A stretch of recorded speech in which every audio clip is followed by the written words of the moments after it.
ಅವರಿಗೆ ಬರೆದ ಪತ್ರಿಕೆ ಮೂರನೇ ಅಧ್ಯಾಯಕ್ಕೆ ನಾವು ಬಂದಿದ್ದೀವಿ. ಮೂರನೇ ಅಧ್ಯಾಯ 1 ರಿಂದ 7 ವಚನಗಳು ನಾವು ಆಲ್ರೆಡಿ ಸ್ಟಡಿ ಮಾಡಿದ್ದೀವಿ.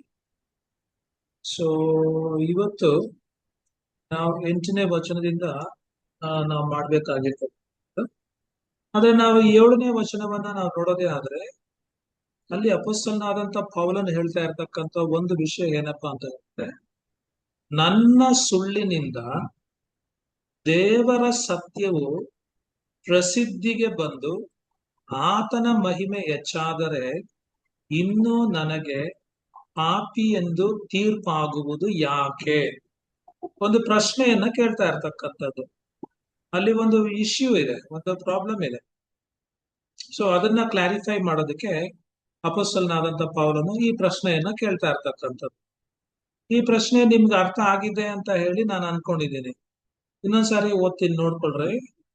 ನನ್ನ ಸುಳ್ಳಿನಿಂದ ದೇವರ ಸತ್ಯವು ಪ್ರಸಿದ್ಧಿಗೆ ಬಂದು ಆತನ ಮಹಿಮೆ ಹೆಚ್ಚಾದರೆ ಇನ್ನು ನನಗೆ ಪಾಪಿ ಎಂದು ತೀರ್ಪಾಗುವುದು ಯಾಕೆ ಅಂತ ಒಂದು ಉದಾಹರಣೆ ಏನಪ್ಪಾ ಅಂತ ಹೇಳಿದ್ರೆ, ನಾನು ಒಂದು ಸುಳ್ಳು ಹೇಳುವುದರ ಮೂಲಕ ಜನರ ಮಧ್ಯದಲ್ಲಿ ದೇವರ ಹೆಸರನ್ನ ಮಹಿಮೆ ಪಡಿಸುವುದೇ ಆದ್ರೆ, ಸೊ ದೇವರ ಹೆಸರನ್ನ ಸುಳ್ಳು ಹೇಳುವುದರ ಮೂಲಕ ಪ್ರಸಿದ್ಧಿಗೊಳಿಸುವುದೇ ಆದ್ರೆ, ಪ್ರಖ್ಯಾತಿಗೊಳಿಸುವುದೇ ಆದ್ರೆ, ದೇವರು ನನ್ನನ್ನ ಆಶೀರ್ವಾದ ಮಾಡ್ಬೇಕಲ್ವ?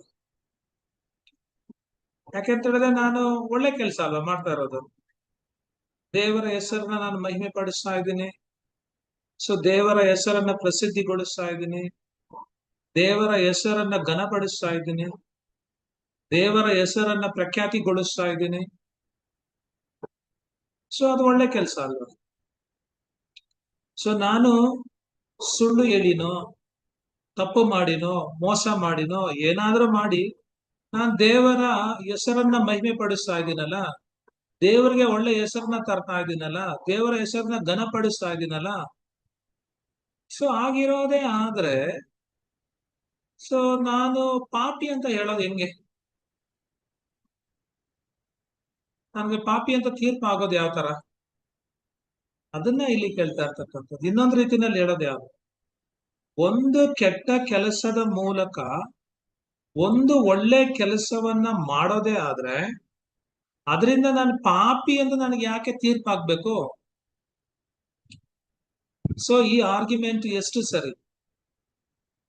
ನೀವು ಒಂದು ಕೆಟ್ಟದನ್ನ ಮಾಡಿ ಒಂದು ಒಳ್ಳೇದನ್ನ ಮಾಡೋದೇ ಆದ್ರೆ ನಿಮ್ಮನ್ನ ಪಾಪಿ ಅನ್ಬೇಕಾ ಅಥವಾ ಪಾಪಿ ಅನ್ಬಾರ್ದ?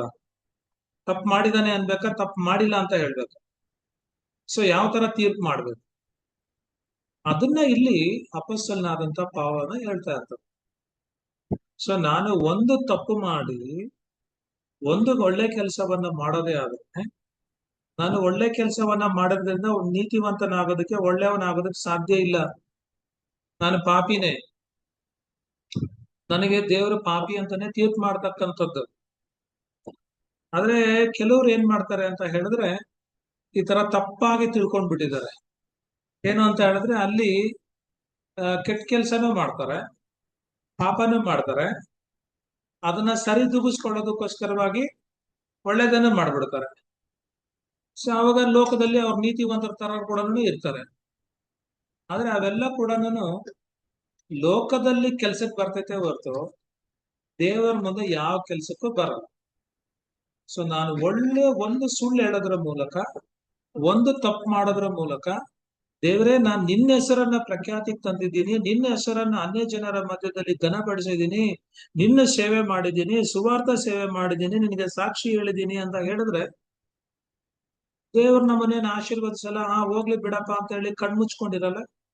ಆತನು ನಮ್ಮನ್ನ ಪಾಪಿ ಅಂತಾನೆ ತೀರ್ಪು ಮಾಡ್ತಕ್ಕಂಥದ್ದು. ಸೊ ಈಗ 8ನೇ ವಚನಕ್ಕೆ ಬರೋದೇ ಆದ್ರೆ, 8ನೇ ವಚನದಲ್ಲಿ ಅಪೊಸ್ತಲನಾದಂತ ಪೌಲನು ಹೇಳ್ತಕ್ಕಂಥದ್ದೇನಪ್ಪ ಅಂದ್ರೆ, ಮೇಲು ಬರುವಂತೆ ಕೇಡು ಮಾಡೋಣ ಎಂದು ಯಾಕೆ ಹೇಳಬಾರದು? ನೋಡ್ರೆ, ಇದೊಂದು ಕಂಟಿನ್ಯೂಷನ್, 7ನೇ ವಾಕ್ಯದ ಕಂಟಿನ್ಯೂಷನ್. 7ನೇ ವಾಕ್ಯದಲ್ಲಿ ಹೇಳ್ತಾ ಇರ್ತಕ್ಕಂಥದ್ದೇನು, ಒಂದು ಸುಳ್ಳು ಹೇಳೋದ್ರ ಮೂಲಕವಾಗಿ ನಾನು ದೇವರನ್ನ ಘನಪಡಿಸೋದೇ ಆದ್ರೆ, ಒಳ್ಳೆ ಕೆಲಸ ಮಾಡೋದೇ ಆದ್ರೆ, ನಾನು ಪಾಪಿ ಅಂತ ಯಾಕೆ ತೀರ್ಪಾಗ್ಬೇಕು ಅಂತ.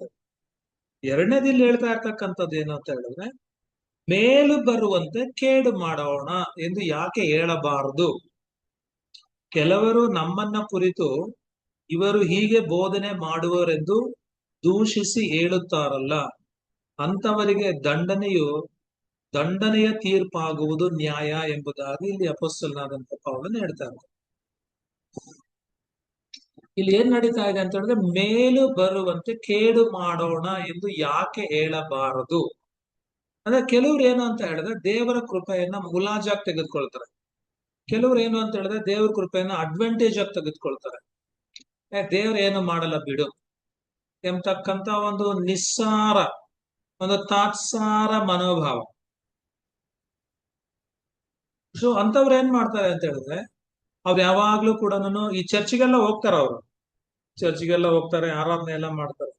ಆದ್ರೆ ಅವ್ರು ಯಾವಾಗ್ಲೂ ಹೇಳ್ತಕ್ಕಂಥದ್ದು ಏನಪ್ಪಾ ಅಂತ ಹೇಳಿದ್ರೆ, ಸೊ ನನ್ ಪಾಪಿ ಅಂತ ಹೇಳ್ಕೊಂಡು ತಿರುಗ್ತಾ ಇರ್ತಾರೆ, ಪಾಪನೂ ಮಾಡ್ತಾ ಇರ್ತಾರೆ.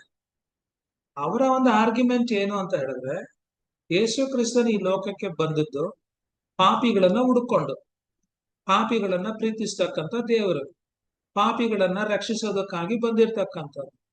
ಆದ್ರಿಂದ ನಾವೇನ್ ನೀತಿವಂತರಲ್ಲ, ನಾವು ಪಾಪಿಗಳೇ ಅಂತ ಹೇಳಿ ಅವರು ಜೀವಿಸ್ತಾ ಇರ್ತಕ್ಕಂಥ, ಅವ್ರ ಪಾಪಗಳನ್ನ ಮಾಡ್ಕೊಂಡು ಸಾಯೋವರೆಗೂ ಅನ್ಯರಂತೆ ಜೀವಿಸ್ತಾರೆ, ಅವ್ರ ಪಾಪದಲ್ಲೇ ಮುಂದುವರಿತಾ ಇರ್ತಾರೆ. ಇಂಥವರು ಪಾಪದಲ್ಲಿ ಮುಂದುವರಿಯೋದಕ್ಕಾಗಿ ದೇವರ ಕೃಪೆಯನ್ನ ಮತ್ತೆ ದೇವರ ಒಳ್ಳೆತನದ ಅನುಕೂಲತೆಯನ್ನ ಉಪಯೋಗಿಸಿಕೊಳ್ಳೋದಕ್ಕೆ ಅವ್ರು ನೋಡ್ತಾರೆ. ಸೊ ಇವರು ಪಾಪದಲ್ಲಿ ಸಂತೋಷ ಪಡ್ತಾರೆ, ಪಾಪವನ್ನ ಮಹಿಮೆ ಪಡಿಸ್ತಕ್ಕ. ಸೊ ಅದಕ್ಕೆ ಇಲ್ಲಿ ಹೇಳ್ತಾ ಇರ್ತಕ್ಕಂಥದ್ದು ಏನು ಅಂತೇಳಿ, ಕೃಪೆ ಹೆಚ್ಚಲಿ ಅಂತೇಳಿ ನಾವ್ ಇನ್ನೂ ಪಾಪ ಮಾಡ್ಬಹುದಾ? ಸೊ ದೇವರ ಒಳ್ಳೆತನ ಹೆಚ್ಚಲಿ ಅಂತೇಳಿ ನಾವ್ ಇನ್ನೂ ಕೂಡ ಪಾಪದಲ್ಲಿ ಇರಬಹುದಾ? ಅವಾಗ ಮೇಲು ಬರುವಂತ ಕೇಡು ಮಾಡಬಹುದಾ? ಅದನ್ನ ಇಲ್ಲಿ ಅಪೊಸ್ತಲನಾದಂತ ಪೌಲ ಹೇಳ್ತಾ ಇರ್ತಾರೆ. ಇವಾಗ ದೇವರ ಕೃಪೆ ಎಂಬುದಾಗಿ ಹೇಳಿದ್ರೆ ಮೇಲು. ಅವಾಗ ದೇವರ ಕೃಪೆ ಯಾರ ಮೇಲೆ ಬರುತ್ತೆ? ಕೇಡು ಮಾಡೋರು, ಪಾಪ ಮಾಡೋರ್ ಮೇಲೆ. ಅದಕ್ಕೆ ಕೃಪೆ ಮೇಲೆ ಕೃಪೆ ಅನುಭವಿಸೋದಕ್ಕೆ ನಾವು ಪಾಪ ಮೇಲೆ ಪಾಪ ಮಾಡ್ಕೊಂಡಿದ್ರೆ ಸಾಕ? ಅದು ಇಲ್ಲಿ ಹೇಳ್ತಾ ಇರ್ತಕ್ಕಂಥದ್ದು ಏನು ಅಂತ ಹೇಳಿದ್ರೆ, ಮೇಲು ಬರುವಂತೆ ಕೇಡು ಮಾಡೋಣ ಎಂದು ಯಾಕೆ ಹೇಳಬಾರದು. ಕೆಲವರು ನಮ್ಮನ್ನ ಕುರಿತು ಇವರು ಹೀಗೆ ಬೋಧನೆ ಮಾಡುವವರೆಂದು ದೂಷಿಸಿ ಹೇಳುತ್ತಾರಲ್ಲ. ನೋಡ್ರಿ, ಪ್ರಾಬ್ಲಮ್ ಏನ್ ಗೊತ್ತಾ? ಅಪೊಸ್ತಲನಾದಂತ ಪೌಲನು ಈ ರೀತಿಯಾಗಿ ಬೋಧನೆ ಮಾಡ್ತಾ ಇರ್ತಕ್ಕಂಥದ್ದು ಏನು, ಒಂದು ಸುಳ್ಳು ಹೇಳಿ ದೇವರ ಹೆಸರನ್ನ ಪ್ರಸಿದ್ಧಿಗೊಳಿಸೋದೇ ಆದ್ರೆ ನಾನು ಪಾಪಿ ಅಂತ ಯಾಕೆ ತೀರ್ಪಾಗ್ಬೇಕು? ಮೇಲೆ ಬರುವಂತೆ ಕೇಡು ಮಾಡೋಣ ಅಂತ ಹೇಳಿ ಅಪೊಸ್ತಲನಾದಂತ ಪೌಲನು ಬೋಧನೆ ಮಾಡ್ತಾ ಇದ್ದಾನೆ, ಟೀಚಿಂಗ್ ಮಾಡ್ತಾ ಇದ್ದಾನೆ, ಪ್ರಸಂಗ ಮಾಡ್ತಾ ಇದ್ದಾನೆ ಅಂತ ಹೇಳಿ ಕೆಲವರು ಪೌಲನ ಬಗ್ಗೆ ದೂಷಣೆಯ ಮಾತುಗಳನ್ನ ಹೇಳ್ತಾ ಇರ್ತಕ್ಕಂಥ ಇಲ್ಲಿ ಅಪೊಸ್ತಲನಾದಂತ ತಿಳಿಸ್ತಾ ಇರ್ತಕ್ಕಂಥ. ಆದ್ರೆ ಅಪೊಸ್ತಲನಾದಂತ ಪೌಲನು ಈ ರೀತಿಯ ಬೋಧನೆಯನ್ನ ಮಾಡ್ಲೇ ಇಲ್ಲ, ಈ ರೀತಿ ಪ್ರಸಂಗಗಳನ್ನ ಮಾಡ್ಲೇ ಇಲ್ಲ.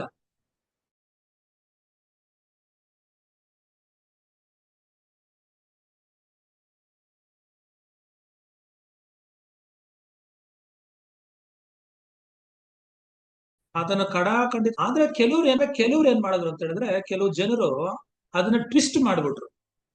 ಟ್ವಿಸ್ಟ್ ಮಾಡಿದ್ರು ಅಂತ ಹೇಳಿದ್ರೆ ಅದನ್ನ ತಿರುಗಿಸಿ ಹೇಳೋದಕ್ಕೆ ಶುರು ಮಾಡ್ಬಿಟ್ರು. ಕೆಲವರು ನಾವ್ ಹೇಳೋದೇ ಒಂದು, ಆದ್ರೆ ಜನರು ಅದನ್ನ ತಿರುಗಿಸಿ ಬೇರೆ ರೀತಿನಲ್ಲಿ ಟ್ವಿಸ್ಟ್ ಮಾಡಿ ಹೇಳ್ತಕ್ಕಂಥದ್ದೇ ಇನ್ನೊಂದು. ಆ ರೀತಿ ಘಟನೆಗಳು ನಿಮ್ಮ ಒಂದು ಅನುಭವಕ್ಕೆ ಬಂದಿರಬಹುದು ಅನ್ಕೊಳ್ತೀನಿ. ಆದ್ರೆ ನೀವು ಚರಿತ್ರೆಯನ್ನ ನೋಡೋದೇ ಆದ್ರೆ ದೇವರ ಮಕ್ಕಳ ಮೇಲೆ, ದೇವರ ಮನುಷ್ಯರ ಮೇಲೆ, ದೇವರ ಭಕ್ತರ ಮೇಲೆ ಇಂಥ ಒಂದು ಅಪಾದನೆಗಳು ಬಹಳವಾಗಿ ಬಂದಿದೆ. ಏನಂತ ಹೇಳಿದ್ರೆ ಅವ್ರು ಹೇಳಿರ್ತಕ್ಕಂಥದ್ದೇ ಒಂದು, ಆದ್ರೆ ಆಗಿನ ಕಾಲದಲ್ಲಿ ಇದ್ದಂತ ಕೆಲವರು ಅದನ್ನ ತಿರುಚಿ ಮರ್ಚಿ ಸೊ ಬೇರೆ ರೀತಿನಲ್ಲಿ ಟ್ವಿಸ್ಟ್ ಮಾಡಿ ಹೇಳಿರ್ತಕ್ಕಂಥದ್ದನ್ನು ಕೂಡ ಸೊ ನಾವು ಗಮನಿಸಬಹುದು. ಸೊ ಉದಾಹರಣೆಗೆ ಯೇಸುಸ್ವಾಮಿ ವಿಷಯವನ್ನ ತಿಳ್ಕೊಳ್ಳೋದೇ ಆದ್ರೆ ಯೇಸುಸ್ವಾಮಿ ಹೇಳಿದ್ದೇ ಒಂದು, ಆದ್ರೆ ಸದ್ದುಕಾಯರು ಫರಿಸಾಯರು ಅದನ್ನ ತಿರುಚಿ ಮರಚಿ ಟ್ವಿಸ್ಟ್ ಮಾಡಿ ಜನರ ಬಳಿಯಲ್ಲಿ ಅವುಗಳನ್ನ ಅಪಪ್ರಚಾರ ಮಾಡಿ ಸೊ ಯೇಸು ಕ್ರಿಸ್ತರನ್ನ ಕೆಟ್ಟವನನ್ನಾಗಿ ಬಿಂಬಿಸೋದಕ್ಕೆ ಅವರು ಪ್ರಯತ್ನ ಪಡ್ತಕ್ಕಂಥದ್ದನ್ನ ನಾವು ಸುವಾರ್ತೆಗಳಲ್ಲಿ ನೋಡಬಹುದು. ಅದು ಇವಾಗ್ಲೂ ಕೂಡ ನಡೀತಾ ಇದೆ. ಸೊ ಇಲ್ಲಿ ಅಪೊಸ್ತಲನಾದಂತ ಪೌಲನು ಹೇಳಿದಂತ ಮಾತನ್ನ ತಿರುಚಿ ಹೇಳಿರ್ತಕ್ಕಂಥದ್ದು, ಟ್ವಿಸ್ಟ್ ಮಾಡಿ ಹೇಳಿರ್ತಕ್ಕಂಥದ್ದು, ಉಲ್ಟಾ ಹೇಳಿರ್ತಕ್ಕಂಥ, ಇವ್ರು ಹೀಗೆ ಬೋಧನೆ ಮಾಡ್ತಾ ಇದ್ದಾರೆ ಅಂತ ಹೇಳಿ ಅಪೊಸ್ತಲನಾದಂತ ಪೌಲನನ್ನ ದೂಷಿಸ್ತಾ ಇರ್ತಕ್ಕಂಥದ್ದನ್ನ ಇಲ್ಲಿ ಗಮನಿಸಬಹುದು. ಅಂತವರಿಗೆ ಸೊ ದಂಡನೆಯ ತೀರ್ಪು ಆಗುತ್ತೆ ಎಂಬುದಾಗಿ ಅಪೊಸ್ತಲನಾದಂತ ಪೌಲನು ಇಲ್ಲಿ ಹೇಳ್ತಾ ಇರ್ತಕ್ಕಂಥದ್ದು, ಅವರ ತಪ್ಪನ್ನ ಇಲ್ಲಿ ಕರೆಕ್ಟ್ ಮಾಡ್ತಾ ಇರ್ತಕ್ಕಂಥದ್ದನ್ನ ಸೊ ನಾವು ಗಮನಿಸಬಹುದು. ನಾವಿಲ್ಲಿ 9ನೇ ವಾಕ್ಯಕ್ಕೆ ಬರೋದೇ ಆದ್ರೆ, 9ನೇ ವಾಕ್ಯದಲ್ಲಿ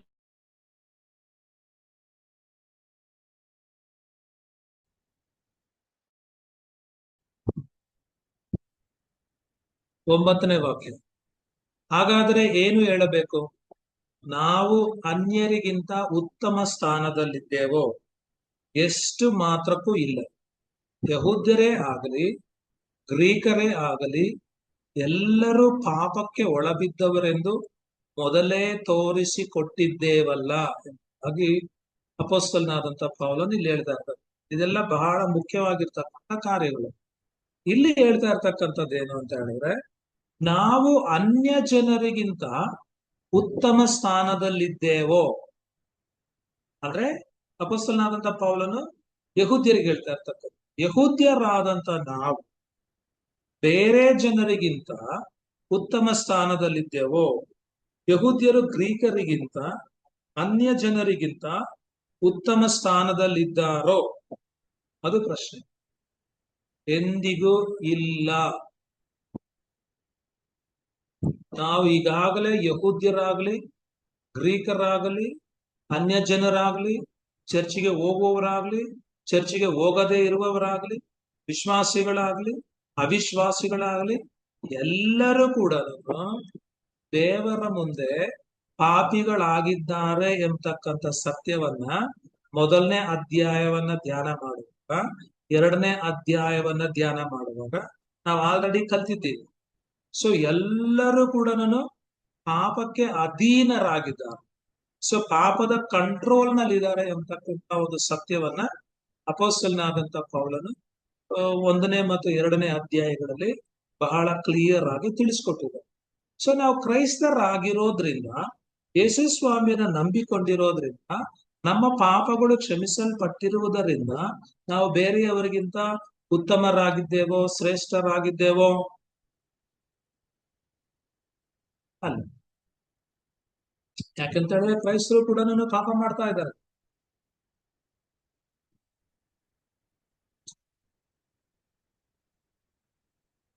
ನಾವು ಕ್ರೈಸ್ತರಾಗಿ ಪಾಪ ಮಾಡೋದೇ ಆದ್ರೆ ಒಂದ್ ವಿಷಯ ನಾವು ತಿಳ್ಕೊಳ್ಬೇಕು, ಬೇರೆಯವರಿಗಿಂತ ಕಠಿಣವಾದಂತ ನ್ಯಾಯ ತೀರ್ಪನ್ನ ನಾವ್ ಎದುರಿಸ್ಬೇಕು. ಯಾಕಂದ್ರೆ ನಾವು ಕ್ರೈಸ್ತರು. ಸೊ ನಾವು ಸತ್ಯವನ್ನ ತಿಳ್ಕೊಂಡಿರ್ತಕ್ಕಂಥವ್ರು, ಮಾನಸಾಂತರ ಪಟ್ಟಿರ್ತಕ್ಕಂಥವ್ರು, ಯೇಸುಸ್ವಾಮಿನ ಅಂಗೀಕಾರ ಮಾಡಿರ್ತಕ್ಕಂಥವ್ರು, ಪಾಪದ ಪಾಲಿಗೆ ಸತ್ತಿದ್ದೀನಿ ಎಂಬುದಾಗಿ ಹೇಳ್ತಕ್ಕಂಥವ್ರು. ನಾವು ಪಾಪ ಮಾಡೋದೇ ಆದ್ರೆ ಅನ್ಯ ಜನರಿಗಿಂತ ಯೇಸುಸ್ವಾಮಿ ನಂಬದೇ ಇರ್ತಕ್ಕಂಥವರಿಗಿಂತ ಅವಿಶ್ವಾಸಿಗಳಿಗಿಂತ ಕಠಿಣವಾದಂತ ನ್ಯಾಯ ತೀರ್ಪನ್ನ ನಾವು ಎದುರಿಸಬೇಕಾಗುತ್ತದೆ. ಇದನ್ನ ಅನೇಕ ಜನರು ತಿಳಿದುಕೊಳ್ತಾ ಇಲ್ಲ. ಕ್ರೈಸ್ತರು ಕೂಡ ಅನ್ಯ ಜನರ ಹಾಗೆ ನಾರ್ಮಲ್ ಆಗಿ ದೇವರ ಭಯ ಇಲ್ಲದೆ ಅವರು ಜೀವಿಸ್ತಾ ಇದ್ದಾರೆ. ಸೊ ಅದಕ್ಕೆ ಬೈಬಲ್ ಯಾವಾಗ್ಲೂ ಹೇಳೋದೇನಪ್ಪಾ ಅಂತ ಹೇಳಿದ್ರೆ, ಯಾರಿಗೆ ಹೆಚ್ಚಾಗಿ ಕೊಡಲ್ಪಟ್ಟಿರುತ್ತೋ ಅವರಿಂದ ಹೆಚ್ಚಾಗಿ ನಿರೀಕ್ಷಿಸಲ್ಪಡ್ತೈತೋ, ಅವರಿಂದ ಹೆಚ್ಚು ಡಿಮ್ಯಾಂಡ್ ಮಾಡ್ತಾರಂತ. ಸೊ ಅದರಿಂದ ಸುವಾರ್ತೆ ನಮಗೆ ಕೊಡಲ್ಪಟ್ಟಿರುವುದೇ ಆದ್ರೆ, ಸತ್ಯವನ್ನ ದೇವರು ನಮಗೆ ಕೊಡಲ್ಪಟ್ಟಿರುವುದೇ ಆದ್ರೆ, ಯೇಸು ಕ್ರಿಸ್ತನನ್ನ, ರಕ್ಷಣೆಯನ್ನ, ನಿತ್ಯ ಜೀವವನ್ನ, ಹೊಸ ಸೃಷ್ಟಿ ಅನುಭವವನ್ನ ದೇವರು ನಮಗೆ ಕೊಟ್ಟಿರೋದೇ ಆದ್ರೆ, ನಮ್ಮಿಂದ ದೇವರು ಹೆಚ್ಚು ನಿರೀಕ್ಷಿಸ್ತಾರೆ. ಸೊ ಅದಕ್ಕೆ ತಕ್ಕಂತ ಫಲವನ್ನ ನಾವು ಕೊಡ್ಬೇಕಾಗುತ್ತೆ. ಆದ್ರೆ ನಾವಿಲ್ಲಿ ಒಂದು ಮಾತು ಅರ್ಥ ಮಾಡ್ಕೊಳ್ಬೇಕಾಗಿರ್ತಕ್ಕಂಥ ಏನಪ್ಪ ಅಂದ್ರೆ, ನಾವು ಯಾವುದೇ ಧರ್ಮದವರಾಗಿ ಈ ಲೋಕದಲ್ಲಿ ಹುಟ್ಟಿದ್ರು ಕೂಡ ನಾವೆಲ್ಲರೂ ಕೂಡ ಪಾಪಿಗಳಾಗಿಯೇ ಹುಟ್ಟುವಂಥದ್ದು. ಪಾಪದ ವಿಷ ಹುಟ್ಟಿದ ಮಗುವಿನಲ್ಲೂ ಕೂಡ ಇರುತ್ತೆ. ಅದ್ರ ತಕ್ಷಣ ಗೊತ್ತಾಗಲ್ಲ. ಆದ್ರೆ ಬೆಳೀತಾ ಬೆಳೀತಾ ಮಗು ಬೆಳೀತಾ ಬೆಳೀತಾ ಬೆಳೀತಾ ಅದರ ಸ್ವಭಾವಗಳಲ್ಲಿ ಬದಲಾವಣೆ ಬಂದು ಆ ಪಾಪದ ವಿಷದ ಫಲವನ್ನ ಕ್ರಿಯೆಗಳ ಮೂಲಕವಾಗಿ ಅದು ತೋರಿಸ್ಕೊಡ್ತದೆ. ಆದ್ರೆ ಸ್ಟಾರ್ಟಿಂಗ್ ನಲ್ಲಿ ಅದರ ಒಂದು ಬೆಳವಣಿಗೆ ಕಡಿಮೆ ಇರೋದ್ರಿಂದ ಆ ಒಂದು ಸ್ವಭಾವವನ್ನ, ಆ ಒಂದು ಕ್ರಿಯೆಗಳನ್ನ ನಾವು ನೋಡೋದಕ್ಕೆ ಸಾಧ್ಯನೇ ಇಲ್ಲ. ಅದರಿಂದ ದೇವರ ಮುಂದೆ ಯಾವ ವ್ಯತ್ಯಾಸನೂ ಇಲ್ಲ. ಭೂಮಿಯ ಮೇಲೆ ಹುಟ್ಟಿದಂತ ಪ್ರತಿಯೊಬ್ಬ ವ್ಯಕ್ತಿಯು ಒಂದೇ ಒಂದು ಕ್ಯಾಟಗರಿಗೆ, ಒಂದೇ ಒಂದು ಗುಂಪಿಗೆ ಸೇರ್ತಾನೆ, ಒಂದೇ ಒಂದು ಗುಂಪಿಗೆ ಬರ್ತಾನೆ. ಆ ಗುಂಪು ಯಾವ್ದಪ್ಪ, ಆ ಕ್ಯಾಟಗರಿ ಯಾವ್ದಪ್ಪ ಅಂತ ಕೇಳಿದ್ರೆ ಅದು ಪಾಪದ ಕ್ಯಾಟಗರಿ. ಸೊ ಅದಕ್ಕೆ ಅಪೊಸ್ತಲನಾದಂತ ಪೌಲನು ಹೇಳ್ತಕ್ಕಂಥದ್ದು ಏನು ಅಂತ ಹೇಳಿದ್ರೆ, ಎಲ್ಲರೂ ಕೂಡ ಪಾಪದ ವಶಕ್ಕೆ ಬಿದ್ದವರು ಎಂಬುದಾಗಿ ಇಲ್ಲಿ 9ನೇ ವಾಕ್ಯದಲ್ಲಿ ಹೇಳ್ತಾ ಇರ್ತಕ್ಕಂಥದ್ದು. ಸೊ ಅದನ್ನ ಎಲ್ಲರೂ ಕೂಡ ಪಾಪದ ವಶಕ್ಕೆ ಬಿದ್ದವರು ಎಂಬತಕ್ಕಂತ ಒಂದು ಸತ್ಯ ಇದೆಯಲ್ಲ, ಆ ಸತ್ಯವನ್ನ ಪ್ರೂವ್ ಮಾಡೋದಕ್ಕೋಸ್ಕರ ಅಪೊಸ್ತಲನಾದಂತ ಪೌಲನು ಹಳೆ ಒಡಂಬಡಿಕೆಯಲ್ಲಿ ಇರ್ತಕ್ಕಂಥ ಕೆಲವು ವಚನಗಳನ್ನ ಇಲ್ಲಿ ಕೋಟ್ ಮಾಡ್ತಾ ಇರ್ತಕ್ಕ. ಸೊ ಅದು ಯಾವ್ದಪ್ಪ ಅಂತ ಹೇಳಿದ್ರೆ, 10ನೇ ವಾಕ್ಯಕ್ಕೆ ನಾವು ಬರೋದೇ ಆದ್ರೆ ಅಲ್ಲಿ ಅಪೊಸ್ತಲನಾದಂತ ಪೌಲನು ಹೇಳ್ತಕ್ಕಂಥ ಮಾತು ಏನಪ್ಪಾ ಅಂತ ಹೇಳಿದ್ರೆ, ನೀತಿವಂತನು ಇಲ್ಲ, ಒಬ್ಬನಾದರೂ ಇಲ್ಲ ಎಂಬುದಾಗಿ ಹೇಳ್ತಾರೆ. ಸೊ ನೀತಿವಂತನು ಈ ಲೋಕದಲ್ಲಿ ಯಾರಿದೆ? ಒಬ್ಬನಾದರೂ ಇಲ್ಲ ಎಂಬುದಾಗಿ ದೇವರ ವಾಕ್ಯ ಹೇಳ್ತಾ ಇರ್ತದೆ. ಸೊ ದೇವರ ದೃಷ್ಟಿನಲ್ಲಿ, ಅಂದ್ರೆ ದೇವರ ದೃಷ್ಟಿಯಲ್ಲಿ ಭೂಮಿಯ ಮೇಲೆ ಇರ್ತಕ್ಕಂಥ ಮನುಷ್ಯರಲ್ಲಿ ನೀತಿವಂತನಾಗಿರುವಂತವನು ಒಬ್ಬನು ಕೂಡ ಇಲ್ಲ ಎಂಬುದಾಗಿ ಹೇಳ್ತಾ ಇರ್ತಕ್ಕಂಥ. ಆದ್ರೆ ಅನೇಕರು ಮನುಷ್ಯರ ದೃಷ್ಟಿಯಲ್ಲಿ ನೀತಿವಂತರಾಗಿದ್ದಾರೆ. ಸೊ ಮನುಷ್ಯರ ದೃಷ್ಟಿಯಲ್ಲಿ ನೀತಿವಂತರಾಗಿರ್ತಕ್ಕಂಥವರು ಬಹಳ ಜನ ಈ ಲೋಕದಲ್ಲಿದ್ದಾರೆ. ಆದ್ರೆ ಇಲ್ಲಿ ಹೇಳ್ತಾ ಇರ್ತಕ್ಕಂಥದ್ದು ಏನಂತ ಹೇಳಿದ್ರೆ, ದೇವರ ಒಂದು ಸ್ಟ್ಯಾಂಡರ್ಡ್ ಪ್ರಕಾರ, ದೇವರ ಒಂದು ದೃಷ್ಟಿಯ ಪ್ರಕಾರ ಈ ಭೂಮಿಯಲ್ಲಿ ನೀತಿವಂತನು ಒಬ್ಬನೂ ಇಲ್ಲ. ನೀತಿವಂತನಿಲ್ಲ, ಒಬ್ಬನಾದರೂ ಕೂಡ ಇಲ್ಲ ಎಂಬುದಾಗಿ ಇಲ್ಲಿ ಹೇಳ್ತಾ ಇರ್ತಕ್ಕಂಥ.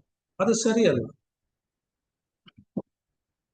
ಇವಾಗೇನು ಅಂತ ಹೇಳಿದ್ರೆ, ನಾನು ಒಬ್ಬರಿಗೆ ಒಳ್ಳೇದ್ ಮಾಡೋದೇ ಆದ್ರೆ ಅವ್ರಿಗೆ ನಾನು ಒಳ್ಳೆಯವನು, ನೀತಿವಂತನು. ಆದ್ರೆ ನಾನು ಇನ್ನೊಬ್ಬರಿಗೆ ಕೆಟ್ಟದ್ ಮಾಡೋದೇ ಆದ್ರೆ ಈ ಕೆಟ್ಟದ ಫಲವನ್ನ ಯಾರು ಅನುಭವಿಸ್ತಾರೆ ಅವ್ರಿಗೆ ನಾನು ಅನೀತಿವಂತನು, ಕೆಟ್ಟವ. ಸೊ ಮತ್ತೆ ಇನ್ನೊಂದು ಏನಪ್ಪಾ ಅಂತ ಹೇಳಿದ್ರೆ, ಒಬ್ಬ ವ್ಯಕ್ತಿಯ ಜೀವನದಲ್ಲಿ ಯಾವಾಗ್ಲೂ ಕೂಡ ಒಬ್ಬ ಮನುಷ್ಯನ ಒಳ್ಳೆಯವನಾಗಿರಕ್ ಸಾಧ್ಯನೇ ಇಲ್ಲ. 1 ವರ್ಷ ಒಳ್ಳೆಯವನಾಗಿರ್ಬೋದು, 2 ವರ್ಷ ಒಳ್ಳೆಯವನಾಗಿರ್ಬೋದು, ಆಮೇಲೆ ಆತನ ಬಗ್ಗೆ ಸುಮಾರು ಕಂಪ್ಲೇಂಟ್ಸ್, ಅವನ್ ಸರಿ ಇಲ್ಲ ಅಂತ ಹೇಳ್ತಾರೆ. ಈ ತರ ಮನುಷ್ಯರದು ಒಪಿನಿಯನ್. ಸೊ ಮನುಷ್ಯರ ಒಪಿನಿಯನ್ ಅಲ್ಲಿ ಕೆಲವರು ನೀತಿವಂತರು, ಕೆಲವರು ನೀತಿವಂತರಲ್ಲ. ಮನುಷ್ಯರ ಒಪಿನಿಯನ್ ಅಲ್ಲಿ ಕೆಲವು ಕಾಲ ಕೆಲವರು ನೀತಿವಂತರಾಗಿರ್ತಾರೆ, ಆಮೇಲೆ ಅವ್ರು ಅನೀತಿವಂತರಾಗೋಗ್ತಾರೆ. ಸೊ ಅದೆಲ್ಲ ಇಲ್ಲಿ ಹೇಳ್ತಾ ಇರ್ತಾರೆ. ಸೊ ದೇವರ ಸ್ಟ್ಯಾಂಡರ್ಡ್ ಪ್ರಕಾರ, ದೇವರ ದೃಷ್ಟಿಯಲ್ಲಿ ಒಬ್ಬನು ಕೂಡ ನೀತಿವಂತನು ಇಲ್ಲ ಎಂಬುದು. ಆದ್ರೆ ಮನುಷ್ಯರು ಏನ್ ಮಾಡ್ತಾರೆ ಅಂತ ಹೇಳಿದ್ರೆ, ನಾನ್ ನಿನಗಿಂತ ಬೆಟರ್, ನಾನ್ ನಿನ್ಗಿಂತ ಒಳ್ಳೆಯವನು, ನನಗಿಂತ ನೀತಿವಂತನೆಂಬುದಾಗಿ ಅವ್ರು ಅಂದ್ಕೊಳ್ತಾರೆ. ಒಂದು ಉದಾಹರಣೆ ಏನಪ್ಪಾ ಅಂತ ಹೇಳಿದ್ರೆ, ಈಗ ಒಂದು ಸ್ಕೂಲ್ ಕ್ಲಾಸ್ ರೂಮ್ ಇದೆ ಅಂತ ಇಟ್ಕೊಳ್ಳಿ. ಕ್ಲಾಸ್ ರೂಮ್ ಅಲ್ಲಿ ಒಂದು 40 ಜನ ಹುಡುಗರಿದ್ದಾರೆ, ಮಕ್ಕಳಿದ್ದಾರೆ ಆ ಕ್ಲಾಸ್ ರೂಮ್ ಅಲ್ಲಿ, ಆ ಸೆಕ್ಷನ್. ಸೊ ಈಗ ಆ 40 ಜನ ಹುಡುಗರು ಎಕ್ಸಾಮ್ ಬರೀತಾರೆ. ಎಕ್ಸಾಮ್ ಬರೆದಾಗ ಒಬ್ಬರಿಗೆ 5% ಮಾರ್ಕ್ಸ್ ಸಿಗುತ್ತೆ, ಒಬ್ಬರಿಗೆ 10% ಮಾರ್ಕ್ಸ್ ಸಿಗುತ್ತೆ, ಒಬ್ಬರಿಗೆ 15% ಸಿಗುತ್ತೆ, ಒಬ್ಬರಿಗೆ 20% ಸಿಗುತ್ತೆ, ಒಬ್ಬರಿಗೆ 1% ಸಿಗುತ್ತೆ ಮಾರ್ಕ್ಸ್. ಆದ್ರೆ ಈಗ 20% ಸಿಕ್ಕಿರೋರು, 15 ಸಿಕ್ಕಿರೋರು, 10 ಸಿಕ್ಕಿರೋರು, 5 ಸಿಕ್ಕಿರೋರು, 1 ಸಿಕ್ಕಿರೋರು ಯಾರಾದ್ರೂ ಪಾಸ್ ಆಗ್ತಾರ? ಯಾರು ಪಾಸ್ ಆಗಲ್ಲ. ಯಾಕಂದ್ರೆ ಪಾಸ್ ಆಗೋದಕ್ಕೆ ಬೇಕಾಗಿರ್ತಕ್ಕಂಥದ್ದು 35% ಕನಿಷ್ಠ ಅಂದ್ರೆ. ಆದ್ರೆ 20% ತಗೊಂಡಿರ್ತಕ್ಕಂಥ ವಿದ್ಯಾರ್ಥಿ 10% ತಗೊಂಡಿರ್ತಕ್ಕಂಥ ವಿದ್ಯಾರ್ಥಿನ ನೋಡಿ ನಗ್ತಾನೆ. ನಾವ್ ಹೇಳ್ತಾರೆ, ನೀನೇನು 10% ತಗೊಂಡಿರೋದು, ನೀನೇನು ಲಾಯಕ್ಕಿಲ್ಲ, ನೀನೇನಕ್ಕೂ ಪ್ರಯೋಜನ ಇಲ್ಲ ಅಂತ. ಆದ್ರೆ 10% ತಗೊಂಡಿರ್ತಕ್ಕಂಥವನು 5% ತಗೊಂಡಿರ್ತಕ್ಕಂಥ 1% ತಗೊಂಡಿರ್ತಕ್ಕಂಥ ವ್ಯಕ್ತಿಗಳನ್ನು ಕೊಡಿ ಹೇಳ್ತಾರೆ, ನಾನೇ ಬೆಟರ್, ನೀನೇನು 5% ತಗೊಂಡು 1% ತಗೊಂಡಿರೋದು, ನಿನ್ ಲಾಯಕ್ಕಿಲ್ಲ, ನಿನ್ ಸರಿ ಇಲ್ಲ, ನಿನ್ಗೆ ಜ್ಞಾನ ಇಲ್ಲ, ಓದಕ್ ಬರಲ್ಲ. ಆದ್ರೆ ಇದ್ರಲ್ಲಿ ನಿಜವಾಗ್ಲೂ ಕೂಡ ಜ್ಞಾನಿಗಳು ಯಾರು? ಅಲ್ಲಿ ಎಲ್ರು ಕೂಡ ಫೇಲೇ ಅಲ್ಲ. ಯಾಕಂದ್ರೆ ಇವ್ರು ಯಾರಿಗೂ 35 ಸಿಗ್ಲಿಲ್ಲ. ಅದೇ ತರನೇ ದೇವರ ದೃಷ್ಟಿಗೆ ಬರೋದೇ ಆದ್ರೆ, ದೇವರ ಒಂದು ಸ್ಟ್ಯಾಂಡರ್ಡ್ ಪ್ರಕಾರ ಒಬ್ಬ ವ್ಯಕ್ತಿ ದೇವರ ದೃಷ್ಟಿಯಲ್ಲಿ ಪಾಸ್ ಆಗ್ಬೇಕಾದ್ರೆ ಅವನಿಗೆ 100 ಮಾರ್ಕ್ ಬೇಕು, 100% ಇರ್ಬೇಕು. 100% ಇದ್ರೆ ಮಾತ್ರನೇ ದೇವರ ದೃಷ್ಟಿನಲ್ಲಿ ಪಾಸ್ ಆಗೋದಕ್ಕೆ ಸಾಧ್ಯ. 100% ಇಲ್ಲ ಅಂತ ಹೇಳಿದ್ರೆ ಯಾರು ಕೂಡ ಪಾಸ್ ಆಗೋದಕ್ಕೆ ಸಾಧ್ಯ. ಆದ್ರೆ ಇವಾಗ ಯಾರಿಗಿದೆ 100%? ನನಗೆ 100% ಇದೆಯಾ? ನಿಮ್ಗೆ 100% ಇದೆ, ನಿಮ್ ಪಕ್ಕದಲ್ಲಿ ಇರೋರ್ಗೆ 100% ಇದೆ, ನೀವು ಚರ್ಚಿಗೆ ಹೋಗ್ತಿರಲ್ಲ ಅಲ್ಲಿ ಯಾರಿಗಾದ್ರೂ 100% ಇದೆ. ಸೊ ಆದ್ರೆ ಕೆಲವ್ರು ಏನ್ ಮಾಡ್ತಾರೆ ಅಂತ ಹೇಳಿದ್ರೆ, ಸೊ ನಾನೇ ನೀತಿವಂತನು, ನಾನ್ ನಿನಗಿಂತ ಬೆಟರು, ನಾನೇ ಒಳ್ಳೆಯವನು. ಕೆಲವರೆಲ್ಲನೂ ಏನ್ ಮಾಡ್ತಾರೆ ಅಂತ ಹೇಳಿದ್ರೆ, ಸೊ ದೇವರ ದೃಷ್ಟಿನಲ್ಲಿ ನಾನು ಯಾವ ತರ ಇದ್ದೀನಿ ಅಂತಕ್ಕಂಥದ್ದನ್ನ ಅವರು ತಿಳಿದುಕೊಳ್ಳೋದಕ್ಕೆ ಬದಲಾಗಿ ಅವರ ಒಂದು ಸ್ಟ್ಯಾಂಡರ್ಡ್ ಪ್ರಕಾರ ಬೇರೆಯವ್ರನ್ನ ಕಂಪೇರ್ ಮಾಡಿ ನೋಡ್ತಾರೆ. ಸೊ ಅದು ತಪ್ಪು ಎಂಬುದಾಗಿ ಇಲ್ಲಿ ಅಪೊಸ್ತಲನಾದ ಪೌಲನು ಹೇಳ್ತಾರೆ.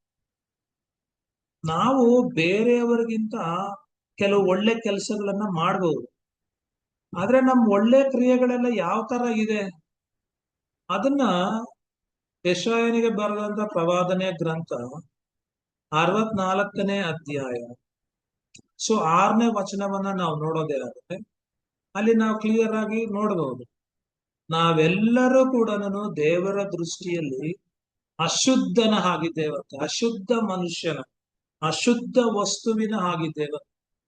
ಮತ್ತೆ ನಮ್ಮ ಧರ್ಮ ಕಾರ್ಯಗಳು ಅಂತ ಹೇಳಿದ್ರೆ ನಮ್ಮ ಒಳ್ಳೆ ಕಾರ್ಯಗಳು, ನಾವು ಮಾಡ್ತಕ್ಕಂಥ ದಾನ ಧರ್ಮಗಳು, ಒಳ್ಳೆ ಕ್ರಿಯೆಗಳು, ಒಳ್ಳೆ ಸಹಾಯಗಳು, ಪರೋಪಕಾರಗಳು, ಇವೆಲ್ಲ ಕೂಡ ದೇವರ ದೃಷ್ಟಿಯಲ್ಲಿ ದೇವರ ಮುಂದೆ ಕೊಲೆಯ ಬಟ್ಟೆ ಅಂತಿದೆಯಂತೆ. ಕೊಲೆಯ ಬಟ್ಟೆ ಅಂತ ಹೇಳಿದ್ರೆ ಗಲೀಜಾಗಿರ್ತಕ್ಕಂಥದ್ದು, ದುರ್ವಾಸನೆ ಬರ್ತಾ ಇರ್ತದೆ, ಸಹ್ಯವಾಗಿರ್ತಕ್ಕಂಥದ್ದು. ಸೊ ಆ ಒಂದು ದುರ್ವಾಸನೆಯ ಹತ್ರ ಯಾರು ಕೂಡ ಕೂತ್ಕೊಳ್ಳಕ್ಕೆ ಹೋಗೋದಕ್ಕೆ ಆಗದೇ ಇಲ್ಲ. ಸೊ ನಮ್ಮ ಒಳ್ಳೆ ಕಾರ್ಯಗಳು, ನಮ್ಮ ಧರ್ಮ ಕಾರ್ಯಗಳು ಮನುಷ್ಯರ ದೃಷ್ಟಿಯಲ್ಲಿ ಶ್ರೇಷ್ಠವಾಗಿದ್ರು ಕೂಡ ದೇವರ ದೃಷ್ಟಿಯಲ್ಲಿ ಅವೆಲ್ಲನೂ ಹೊಲೆಯ ಬಟ್ಟೆ ಅಂತ ಇದೆಯಂತ. ಸೊ ಆಗಿರೋದೇ ಆದ್ರೆ, ಸೊ ದೇವರ ದೃಷ್ಟಿಯಲ್ಲಿ ನೀತಿವಂತರಾಗ್ಬೇಕಾದ್ರೆ ಏನ್ ಮಾಡ್ಬೇಕು ಅದನ್ನ ಇಲ್ಲಿ ಅಪೊಸ್ತಲನಾದಂತ ಪೌಲನು ಹೇಳ್ತಾರೆ. ಇಲ್ಲಿ ಅಪೊಸ್ತಲನಾದಂತ ಪೌಲನು ಮಾಡ್ತಾ ಇರ್ತಕ್ಕಂಥ ಒಂದು ಕಾರ್ಯ ಏನಪ್ಪಾ ಅಂತ ಹೇಳಿದ್ರೆ, ಸುವಾರ್ತೆ, ರೋಮಾಪುರದವರಿಗೆ ಬರೆದ ಪತ್ರಿಕೆಯಲ್ಲಿ ಸುವಾರ್ತೆಯನ್ನು ಹೇಳ್ತಾ ಇರ್ತಾರೆ. ಅವಾಗ ಸುವಾರ್ತೆಯಲ್ಲಿ ಮೊದಲನೇದಾಗಿ ಸುವಾರ್ತೆಯ ಆಶೀರ್ವಾದಗಳನ್ನ ಪಡ್ಕೊಳ್ಬೇಕಾದ್ರೆ, ಆಶೀರ್ವಾದಗಳನ್ನ ಪಡ್ಕೊಳ್ಳೋದಕ್ಕೆ ಮುಂಚೆ, ಆ ಬದಲಾವಣೆಯನ್ನ, ರೂಪಾಂತರವನ್ನ ಪಡ್ಕೊಳ್ಳೋದಕ್ಕೆ ಮುಂಚೆ ನಾನು ಯಾರಾಗಿದ್ದೀನಿ, ದೇವರ ದೃಷ್ಟಿಯಲ್ಲಿ ನಾನು ಯಾರಾಗಿದ್ದೀನಿ ಎಂಬತಕ್ಕಂಥ ಒಂದು ಪರಿಜ್ಞಾನ, ಒಂದು ರಿಯಾಲಿಟಿ, ಒಂದು ಸತ್ಯಾವಸ್ಥೆಗೆ ನಾವು ಬರ್ಬೇಕು. ಸೊ ಅದಕ್ಕೋಸ್ಕರವಾಗಿ ಮೊದಲನೇ ಅಧ್ಯಾಯದಲ್ಲಿ, ಎರಡನೇ ಅಧ್ಯಾಯದಲ್ಲಿ, ಮೂರನೇ ಅಧ್ಯಾಯದಲ್ಲಿ ಅಪೊಸ್ತಲನಾದಂತ ಪೌಲನು ಟ್ರೈ ಮಾಡ್ತಾ ಇರ್ತಕ್ಕಂಥ ಮನುಷ್ಯನು ಅಥವಾ ಮಾನವ ಕುಲ ದೇವರ ದೃಷ್ಟಿಯಲ್ಲಿ, ದೇವರ ಮುಂದೆ ಯಾವ ಸ್ಥಿತಿಯಲ್ಲಿದೆ, ಇಂಥ ಸ್ಥಿತಿಯಲ್ಲಿ ಇರ್ತಕ್ಕಂಥ ಒಬ್ಬ ಮನುಷ್ಯನನ್ನ ಯಾವ ಸ್ಥಿತಿಗೆ ಸುವಾರ್ತೆಯ ಮೂಲಕವಾಗಿ ದೇವರು ಮಾರ್ಪಡಿಸಿದ ಎಂತಕ್ಕಂಥ ಸತ್ಯವನ್ನ ತಿಳಿಸೋದಕ್ಕೆ ಪ್ರಯತ್ನ ಪಡ್ತಾ ಇದ್ದಾರೆ. ಅದಕ್ಕೆ ನೀವು, ಇದು ಫೌಂಡೇಶನ್, ಇದು ಅಡಿಪಾಯ. ಈ 1, 2, 3 ಅಧ್ಯಾಯಗಳನ್ನ ನಾವು ಸರಿಯಾದ ರೀತಿಯಲ್ಲಿ ಅರ್ಥ ಮಾಡ್ಕೊಳ್ಳಿಲ್ಲ ಅಂತ ಹೇಳಿದ್ರೆ ಬಾಕಿ ಇರ್ತಕ್ಕಂಥ ಅಧ್ಯಾಯಗಳ ಸತ್ಯವನ್ನ ನಮ್ ಜೀವನಕ್ಕೆ ನಾವು ರಿಲೇಟ್ ಮಾಡಕ್ ಸಾಧ್ಯ ಇಲ್ಲ. ಸೊ ಯಾವಾಗ ಅದು ಸಾಧ್ಯವಾಗೋದಿಲ್ವೋ, ನಿಜವಾಗ್ಲೂ ದೇವರ ಸುವಾರ್ತೆ, ದೇವರ ಶಕ್ತಿ, ಆ ಶಕ್ತಿ ನಮ್ ಜೀವನದಲ್ಲಿ ಯಾವ ಕೆಲಸವನ್ನ ಮಾಡ್ಬೇಕು ಆ ಕೆಲಸವನ್ನ ಮಾಡಕ್ ಆಗಲ್ಲ. ಅದಕ್ಕೆ ನಾನು ಯಾವಾಗ್ಲೂ ಹೇಳ್ದು, ಸೊ ಇದನ್ನ ನೀವು ಗಮನ ಕೊಡ್ರಿ, ಸೊ ಇದನ್ನ ನಿಮ್ ಹೃದಯದಲ್ಲಿ ಸಂಗ್ರಹಿಸ್ರಿ, ಸೊ ಇದನ್ನ ನೀವು ಮರಿಬೇಡ್ರಿ, ಇದನ್ನ ಮೆಲುಕು ಹಾಕ್ರಿ ಅಂತ ಹೇಳಿ. ಸೊ ಅದಕ್ಕೆ ಇಲ್ಲಿ ಹೇಳ್ತಾ ಇರ್ತಕ್ಕಂಥ ಏನಪ್ಪಾ ಅಂತ ಮೊದಲನೇದಾಗಿ ನೀತಿವಂತನು ಒಬ್ಬನೂ ಇಲ್ಲ. ಎರಡನೇದಾಗಿ 11ನೇ ವಾಕ್ಯದಲ್ಲಿ ಅಪೊಸ್ತಲನಾದಂತ ಪೌಲನು ಹೇಳ್ತಾ ಇರ್ತಕ್ಕಂಥ ವಿಷಯ ಏನಂತ ಹೇಳಿದ್ರೆ, 11ನೇ ವಾಕ್ಯದಲ್ಲಿ ತಿಳುವಳಿಕೆಯುಳ್ಳವನು ಇಲ್ಲ, ದೇವರನ್ನ ಹುಡುಕುವವನು ಇಲ್ಲ. ನೋಡ್ರಿ, ತಿಳುವಳಿಕೆಯುಳ್ಳವನಿಲ್ಲ, ಮತ್ತೆ ದೇವರನ್ನ ಹುಡುಕುವವನು ಇಲ್ಲ ಎಂಬುದು. ನಾವು ಈ ಲೋಕದಲ್ಲಿ ತಿಳುವಳಿಕೆಯುಳ್ಳವರಾಗಿದ್ದೀವ, ದೇವರನ್ನ ಹುಡುಕ್ತಾ ಇದ್ದೀವ. ಇಲ್ಲಿ ಅರ್ಥ ಮಾಡ್ಕೊಳ್ಬೇಕಾಗಿರ್ತಕ್ಕಂಥದ್ದು ಮೊದಲನೇದಾಗಿ ಏನಪ್ಪಾ ಅಂತ ಹೇಳಿದ್ರೆ, ತಿಳುವಳಿಕೆಯುಳ್ಳವನು ಇಲ್ಲ, ದೇವರನ್ನ ಹುಡುಕುವವನು ಇಲ್ಲ. ದೇವರನ್ನ ಹುಡುಕುವವನು ಇಲ್ಲ ಅಂತ ಹೇಳಿದ್ರೆ, ದೇವರನ್ನ ತಿಳುವಳಿಕೆಯ ಮೂಲಕ ತಿಳಿದುಕೊಳ್ಳಬೇಕಾದ ರೀತಿಯಲ್ಲಿ ತಿಳಿದುಕೊಳ್ತಾ ಇಲ್ಲ. ದೇವರನ್ನ ಅರ್ಥ ಮಾಡಿಕೊಳ್ಳಬೇಕಾದ ರೀತಿಯಲ್ಲಿ ಅರ್ಥ ಮಾಡ್ಕೊಳ್ತಾ ಇಲ್ಲ. ಇದು ಇವತ್ತಿನ ಪ್ರಾಬ್ಲಮ್. ಅದಕ್ಕೆ ಕೆಲವರು ಹೆಂಗ್ ಬೇಕೋ ಹಂಗ್ ಜೀವನ ಮಾಡ್ತಾರೆ. ಏನಂತ ಹೇಳಿದ್ರೆ, ಕೆಲವರು ಪಾಪದಲ್ಲಿ ಭಯಂಕರ ಎಂಜಾಯ್ ಮಾಡ್ತಾರೆ, ಭಾನುವಾರ ಬಂದು ಕುರ್ಬಾನ ತಗೊಂಡು ಹೋಗ್ತಾರೆ, ಅವ್ರಿಗೇನು ಅನ್ಸೋದೇ ಇಲ್ಲ. ಸೋಮವಾರದಿಂದ ಶನಿವಾರದವರೆಗೂ ಚೆನ್ನಾಗಿ ಮದ್ಯಪಾನ ಮಾಡಿ ಮತ್ತರಾಗ್ತಾರೆ, ಭಾನುವಾರ ಸ್ನಾನ ಮಾಡ್ಕೊಂಡ್ಬಂದು ಪಾನ ತಗೊಂಡು ಮತ್ತೆ ಸೋಮವಾರದಿಂದ ಶನಿವಾರದವರೆಗೂ ಭಯಂಕರ ಜಗಳ, ಹೊಲ್ಸು ಮಾತು, ಕೆಟ್ಟದ್ದು ಎಲ್ಲದರಲ್ಲೂ ಇರ್ತಾರೆ. ಸೊ ತಿಳುವಳಿಕೆ ಉಳ್ಳವನಿಲ್ಲ ಅಂದ್ರೆ, ತಿಳುವಳಿಕೆಯ ಮೂಲಕ ದೇವರನ್ನ ಅರ್ಥ ಮಾಡ್ಕೊಳ್ಬೇಕಾದಂತ ರೀತಿನಲ್ಲಿ, ತಿಳ್ಕೊಳ್ಬೇಕಾದಂತ ರೀತಿನಲ್ಲಿ ತಿಳ್ಕೊಳ್ತಾ ಇಲ್ಲ ಹೇಳ್ತಾರೆ. ಸೊ ಮನುಷ್ಯನು ತನ್ನ ಮನುಷ್ಯ ಜ್ಞಾನದ ಮೂಲಕವಾಗಿ ಅಥವಾ ಮಾನಸಿಕವಾದಂತ ಕಲ್ಪನೆಯ ಮೂಲಕ, ಐಡಿಯಾಸ್ ಇದೆಯಲ್ಲ, ಅವನಿಗೆ ಕೆಲವು ಕ್ರಿಯೇಟಿವ್ ಐಡಿಯಾಸ್ ಬರ್ತದೆ, ಐಡಿಯಾಗಳ ಮೂಲಕವಾಗಿ ದೇವರನ್ನ ಅರ್ಥ ಮಾಡಿಕೊಳ್ಳಿಕ್ಕೆ, ದೇವರ ಬಗ್ಗೆ ತಿಳಿದುಕೊಳ್ಳಿಕ್ಕೆ ಅನೇಕ ವರ್ಷಗಳಿಂದ ಪ್ರಯತ್ನ ಪಡ್ತಾ ಇದ್ದಾರೆ. ಆದ್ರೆ ದೇವರನ್ನ ಮನುಷ್ಯನು ಯಾವ ರೀತಿ ಅರ್ಥ ಮಾಡ್ಕೊಳ್ಬೇಕು ಅಂತ ಹೇಳಿದ್ರೆ, ತನ್ನ ಒಂದು ಜ್ಞಾನದ ಮೂಲಕ, ತನ್ನ ಐಡಿಯಾಸ್ ಮೂಲಕ, ತನ್ನ ಒಂದು ಕಲ್ಪನೆ ಮೂಲಕ ಅಲ್ಲ. ಆದ್ರೆ ದೇವರು ತನ್ನನ್ನ ಯಾವ ರೀತಿ ಪ್ರಕಟಪಡಿಸ್ಕೊಂಡಿದ್ದಾನೋ ಆ ರೀತಿಯಾಗಿ ನಾವು ಅರ್ಥ ಮಾಡ್ಕೊಳ್ಬೇಕೇ ಹೊರತು ನಮಗಿಷ್ಟ ಬಂದಾಗೆ ನಾವು ದೇವರನ್ನ ಅರ್ಥ ಮಾಡ್ಕೊಳಕ್ ಆಗಲ್ಲ. ನಮ್ಮ ಕಲ್ಪನೆಗಳ ಮೂಲಕ, ಕಾಲ್ಪನಿಕ ಕಥೆಗಳ ಮೂಲಕ, ಊಹೆಯ ಮೂಲಕ, ನಮ್ಮ ಲೋಕದ ಜ್ಞಾನದ ಮೂಲಕ ನಾವು ದೇವರನ್ನ ಅರ್ಥ ಮಾಡ್ಕೊಳ್ಬಾರ್ದು. ಆ ರೀತಿ ಅರ್ಥ ಮಾಡ್ಕೊಳಕ್ ಹೋದ್ರೆ ನಾವು ದೇವರನ್ನ ತಪ್ಪಾಗಿ ಅರ್ಥ ಮಾಡ್ಕೊಳ್ತೀವಿ. ಅನೇಕ ಕ್ರೈಸ್ತರಿಗೆ ಆಗಿರ್ತಕ್ಕಂಥ ಪ್ರಾಬ್ಲಮ್ ಇದೇನೆ. ದೇವರು ಯಾವ ರೀತಿ ತನ್ನನ್ನ ಪ್ರಕಟಪಡಿಸಿಕೊಂಡಿದ್ದಾನೋ ಆ ರೀತಿಯಾಗಿ ನಾವು ಅರ್ಥ ಮಾಡ್ಕೊಳ್ಳೋದಕ್ಕೆ ಬದಲಾಗಿ ನಮಗೇನ್ ಮನ್ಸಿಗೆ ಬರುತ್ತೋ ನಮಗೇನ್ ಅನಿಸುತ್ತೋ ಅದ್ರ ಪ್ರಕಾರವಾಗಿ ನಾವು ಅರ್ಥ ಮಾಡ್ಕೊಂಡು ಮುಂದೆ ಸಾಗ್ತಾ ಇದ್ದೀರಿ. ಅದು ತಪ್ಪು. ದೇವರು ನಾವು ಎಷ್ಟು ಅರ್ಥ ಮಾಡಿಕೊಳ್ಳುವುದಕ್ಕೆ ಸಾಧ್ಯನೋ ಅದಕ್ಕಿಂತ ಹೆಚ್ಚಾಗಿ ತನ್ನನ್ನ ಪ್ರಕಟಪಡಿಸ್ಕೊಂಡಿದ್ದಾನೆ. ನಮ್ಮ ಜ್ಞಾನಕ್ಕಿಂತ ಹೆಚ್ಚಾಗಿ ನಾವು ಎಷ್ಟು ಗ್ರಹಿಸೋದಕ್ಕೆ ಸಾಧ್ಯನೋ ಅದಕ್ಕಿಂತ ಹೆಚ್ಚಾಗಿ ತನ್ನನ್ನ ಪ್ರಕಟಪಡಿಸ್ಕೊಂಡಿದ್ದಾನೆ.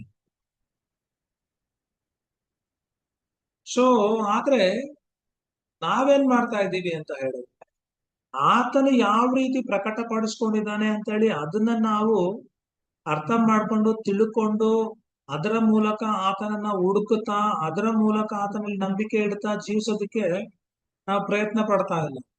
ನಾವೇನ್ ಮಾಡ್ತಾ ಇದ್ದೀರಿ ಅಂತ ಹೇಳಿದ್ರೆ, ನಮ್ಮ ಆಸೆ ಹೆಂಗಿದೆ, ನಮ್ಮ ಊಹೆಗಳು ಹೆಂಗಿದೆ, ನನ್ನ ಜ್ಞಾನ ಹೆಂಗಿದೆ, ನನ್ನ ಕಲ್ಪನೆ ಹೆಂಗಿದೆ, ನನ್ನ ಅನುಕೂಲತೆ ಹೆಂಗಿದೆ, ನನ್ನ ಇಷ್ಟ ಹೆಂಗಿದೆ, ಅದ್ರ ಪ್ರಕಾರ ನಾವೇ ನಮ್ಮ ಕಲ್ಪನೆಗಳ ಮೂಲಕ ಒಂದು ದೇವರನ್ನ ನಾವು ಮಾಡ್ಕೊಳ್ತಾ ಇದ್ದೀವಿ. ಸೊ ಅದು ದೇವರನ್ನ ಸರಿಯಾದ ರೀತಿಯಲ್ಲಿ ಅರ್ಥ ಮಾಡ್ಕೊಳ್ಳೋಕೆ ಸಾಧ್ಯ ಆಗತ್ತೆ. ಹೆಂಗಪ್ಪ ಅಂತ ಹೇಳಿದ್ರೆ, ಈಗ ಒಬ್ಬ ಕುರುಡ, ನಿಮ್ಗೆಲ್ಲ ಕತೆ ಗೊತ್ತಲ್ಲ, 10 ಜನ ಕುರುಡರು ಒಂದು ಆನೆಯನ್ನ ಯಾವ ರೀತಿ ವರ್ಣನೆ ಮಾಡ್ತಾರೆ ಅಂತ. ಸೊ ಆ ರೀತಿ ಆಗೋಗ್ಬಿಡುತ್ತೆ. ನಾವೇನಾದ್ರೂ ನಮ್ಮ ಕಲ್ಪನೆಗಳ ಮೂಲಕವಾಗಿ ದೇವರನ್ನ ಅರ್ಥ ಮಾಡ್ಕೊಳ್ಳೋಕೆ ಹೋದ, ದೇವರು ತನ್ನನ್ನ ಯಾವ ರೀತಿ ಪ್ರಕಟಪಡಿಸ್ಕೊಂಡಿದ್ದಾನೆ ಅಂತ ಹೇಳಿದ್ರೆ, ಮೊದಲನೇದಾಗಿ ದೇವರನ್ನ ನಾವು ಚೆನ್ನಾಗಿ ಅರ್ಥ ಮಾಡ್ಕೊಳ್ಬೇಕಾದ್ರೆ ಯೇಸು ಕ್ರಿಸ್ತನನ್ನ ನಾವು ಅರ್ಥ ಮಾಡ್ಕೊಳ್ಬೇಕು. ಯಾಕಂತ ಹೇಳಿದ್ರೆ ಯೇಸು ಕ್ರಿಸ್ತನಲ್ಲಿಯೇ ದೇವರ ಸರ್ವ ಸಂಪೂರ್ಣತೆ ವಾಸ ಮಾಡ್ತಕ್ಕಂಥ. ಯೇಸು ಕ್ರಿಸ್ತನೇ ದೇವರ ತತ್ವದ ಮೂರ್ತಿ. ಈ ಯೇಸು ಕ್ರಿಸ್ತನನ್ನ ತಂದೆಯಾದಂತ ದೇವರು ಲೋಕಕ್ಕೆ ಕಳುಹಿಸಿಕೊಟ್ಟು, ಸೊ ಈ ಯೇಸು ಕ್ರಿಸ್ತನೇ ದೇವರು ಯಾರು ಅಂತ ಹೇಳಿ, ದೇವರ ಪ್ರೀತಿ ಅಂದ್ರೆ ಏನು ಅಂತ ಹೇಳಿ, ದೇವರು ಎಷ್ಟು ಮಾತ್ರ ನಿಮ್ಮನ್ನ ಪ್ರೀತಿಸ್ತಾ ಇದ್ದಾನೆ ಅಂತ ಹೇಳಿ ಕರೆಕ್ಟ್ ಆಗಿ ತಿಳಿಸ್ಕೊಟ್ಟಂತ ಏಕೈಕ ವ್ಯಕ್ತಿ. ಸೊ ದೇವರು ತನ್ನನ್ನ ಯೇಸು ಕ್ರಿಸ್ತನ ಮೂಲಕವಾಗಿ ಪ್ರಕಟಪಡಿಸ್ಕೊಂಡಿದ್ದಾನೆ. ಅದನ್ನ ನಾವ್ ಎಷ್ಟು ಮಾತ್ರ ಅರ್ಥ ಮಾಡ್ಕೊಂಡಿದ್ವಿ. ಬೈಬಲ್ ಹೇಳ್ತಾರೆ, ತಿಳಿವಳಿಕೆ ಉಳ್ಳವನಿಲ್ಲ, ದೇವರನ್ನ ಹುಡುಕುವವನಿಲ್ಲ ಅಂತ ಹೇಳಿದ್ರೆ, ದೇವರನ್ನ ಅರ್ಥ ಮಾಡ್ಕೊಳ್ಬೇಕಾದಂತ ರೀತಿಯಲ್ಲಿ ಅರ್ಥ ಮಾಡ್ಕೊಂಡು ಯಾರು ಹುಡುಕ್ತಾ ಇಲ್ಲ. ಎರಡನೇದಾಗಿ ದೇವರು ತನ್ನನ್ನ ಪ್ರಕಟಪಡಿಸಿಕೊಂಡಿರ್ತಕ್ಕಂಥದ್ದು ದೇವರ ವಾಕ್ಯಗಳ ಮೂಲಕವಾಗಿ, ಅಂದ್ರೆ ಬೈಬಲ್. ಸೊ ಬೈಬಲ್ ಅನ್ನ ಸರಿಯಾದ ರೀತಿಯಲ್ಲಿ ನಾವು ಓದೋದೇ ಆದ್ರೆ ನಿಜವಾಗ್ಲೂ ದೇವರನ್ನ ಸರಿಯಾದ ರೀತಿಯಲ್ಲಿ ಅರ್ಥ ಮಾಡಿಕೊಳ್ಳೋದಕ್ಕೆ ಸಾಧ್ಯ ಆಗುತ್ತೆ. ಈಗ ಯಾಕೆ ನಾವು ದೇವರನ್ನ ಸರಿಯಾದ ರೀತಿನಲ್ಲಿ ಅರ್ಥ ಮಾಡ್ಕೊಳ್ತಾ ಇಲ್ಲ ಅಂತ ಹೇಳಿದ್ರೆ, ನಾವು ಬೈಬಲ್ ಓದೋದನ್ನ ಸೀರಿಯಸ್ ಆಗಿ ನಾವು ತಗೊಂಡಿಲ್ಲ. ಸೊ ಕೆಲವ್ರಿಗೆ ಏನು ಅಂತ ಹೇಳಿದ್ರೆ ಬೈಬಲ್ ಓದೋದು ಏನು ಅಂತ ಅರ್ಥನೇ ಆಗ್ತಾ ಇಲ್ಲ. ಅದಕ್ಕೆ ಅವ್ರು ಏನ್ ಮಾಡ್ತಾ ಇದ್ದಾರೆ, ದೇವರನ್ನ ಸರಿಯಾದ ರೀತಿನಲ್ಲಿ ಹುಡುಕ್ತಾ ಇಲ್ಲ. ದೇವರನ್ನ ಅರ್ಥ ಮಾಡ್ಕೊಳ್ಬೇಕಾದಂತ ರೀತಿಯಲ್ಲಿ ಅವ್ರು ಅರ್ಥ ಮಾಡ್ಕೊಳ್ಬೇಕು, ತಿಳ್ಕೊಳ್ಬೇಕಾದಂತ ರೀತಿನಲ್ಲಿ ಅವ್ರು ತಿಳ್ಕೊಳ್ತಾ ಇಲ್ಲ. ಅದಕ್ಕೆ ಅವರು ಹುಡುಕ್ಬೇಕಾದಂತ ರೀತಿನಲ್ಲಿ ಆತನ್ನ ಹುಡುಕ್ತಾ ಇಲ್ಲ. ದೇವರನ್ನ ಹುಡುಕುವವರು ಒಬ್ರು ಇಲ್ಲ. ಆದ್ರೆ ಕೆಲವರೆಲ್ಲ ಏನ್ ಮಾಡ್ತಾರೆ ಅಂತ ಹೇಳಿದ್ರೆ, ದೇವರನ್ನ ಹುಡುಕುವವರ ಹಾಗೆ ಅವ್ರು ನಾಟಕ ಮಾಡ್ತಾರೆ, ಆದ್ರೆ ಯಥಾರ್ಥವಾಗಿ ಅವರು ಹುಡುಕ್ತಾ ಇಲ್ಲ. ಸೊ ಅದು ತಿಳುವಳಿಕೆ ಇಲ್ಲ. ಅಲ್ಲಿ ಹೇಳ್ತಾ ಇರ್ತಾರೆ. ನಾವು 12ನೇ ವಚನಕ್ಕೆ ಬರೋದೇ ಆಗಿದೆ. 12ನೇ ವಚನದಲ್ಲಿ ಅಪೊಸ್ತಲನಾದಂತ ಪೌಲನು ಹೇಳ್ತಕ್ಕಂಥ ಮಾತು ಏನಂದ್ರೆ, ಎಲ್ಲರೂ ದಾರಿ ತಪ್ಪಿ ನಡೆಯುತ್ತಾರೆ, ಎಲ್ಲರೂ ಕೆಲಸಕ್ಕೆ ಬಾರದವರು, ಒಳ್ಳೆಯದನ್ನ ಮಾಡುವವನು ಇಲ್ಲ, ಒಬ್ಬನಾದರೂ ಇಲ್ಲ. ನೋಡ್ರಿ, ಮೊದಲನೇದಾಗಿ ಇಲ್ಲಿ ಹೇಳ್ತಾ ಇರ್ತಕ್ಕಂಥದ್ದು ಇಲ್ಲಿ ಈ ಒಂದು ವಾಕ್ಯದಲ್ಲಿ 3 ಸ್ಟೇಟ್ಮೆಂಟ್ ಇದೆ. ಮೊದಲನೇ ಸ್ಟೇಟ್ಮೆಂಟ್, ಎಲ್ಲರೂ ದಾರಿ ತಪ್ಪಿ ನಡೀತಾರೆ. ಎರಡನೇದು, ಎಲ್ಲರೂ ಕೆಲ್ಸಕ್ಕೆ ಬಾರದವರು. ಮೂರನೇದು, ಒಳ್ಳೇದನ್ನ ಮಾಡುವವನಿಲ್ಲ, ಒಬ್ಬನಾದ್ರೂ ಇಲ್ಲ. ಈ 3 ಸ್ಟೇಟ್ಮೆಂಟ್ ಅನ್ನ ಇಲ್ಲಿ ಹೇಳ್ತಾ ಇರ್ತಾರೆ. ಎಲ್ಲರೂ ದಾರಿ ತಪ್ಪಿ ನಡೀತಾ ಇದ್ದಾರೆ. ಸೊ ನಾವು ಆಕ್ಚುಲಿ ಯೋಚನೆ ಮಾಡ್ಬೇಕು. ನಾವ್ ನಾವು ದಾರಿ ತಪ್ಪಿ ನಡೀತಾ ಇದ್ದೀರಾ? ದಾರಿ ತಪ್ಪಿ ನಡೆಯೋದೇ ಆದ್ರೆ ಏನಾಗುತ್ತೆ? ಒಂದು ವೇಳೆ ನೀವು ಕಾರವಾರಕ್ಕೆ ಹೋಗ್ಬೇಕು. ಕಾರವಾರಕ್ಕೆ ಹೋಗ್ಬೇಕು ಅಂತ ಹೇಳ್ಬಿಟ್ಟು ನೀವು ಹುಬ್ಳಿ ರೋಡಲ್ಲಿ ನಡೆದ್ರೆ ಕಾರವಾರಕ್ಕೆ ಎಲ್ಲಿ ಹೋಗ್ತೀರಿ ನೀವು? ದಾರಿ ತಪ್ಪಿ ನಾವು ನಡೀತಾ ಇರ್ತಕ್ಕಂಥ. ಅವಾಗ ದಾರಿ ತಪ್ಪಿ ನಡೆಯೋದೇ ಆದ್ರೆ ಏನಾಗುತ್ತೆ ಅಂತ ಕೇಳಿದ್ರೆ, ನಾವು ಹೋಗ್ಬೇಕಾದಂತ ಜಾಗಕ್ಕೆ ನಾವು ಹೋಗೋದಿಲ್ಲ, ನಾವು ಸೇರ್ಬೇಕಾದಂತ ಜಾಗಕ್ಕೆ ನಾವು ಸೇರೋದಿಲ್ಲ. ಅಲ್ಲಿ ನಮಗ್ ತೊಂದರೆ ಆಗುತ್ತೆ.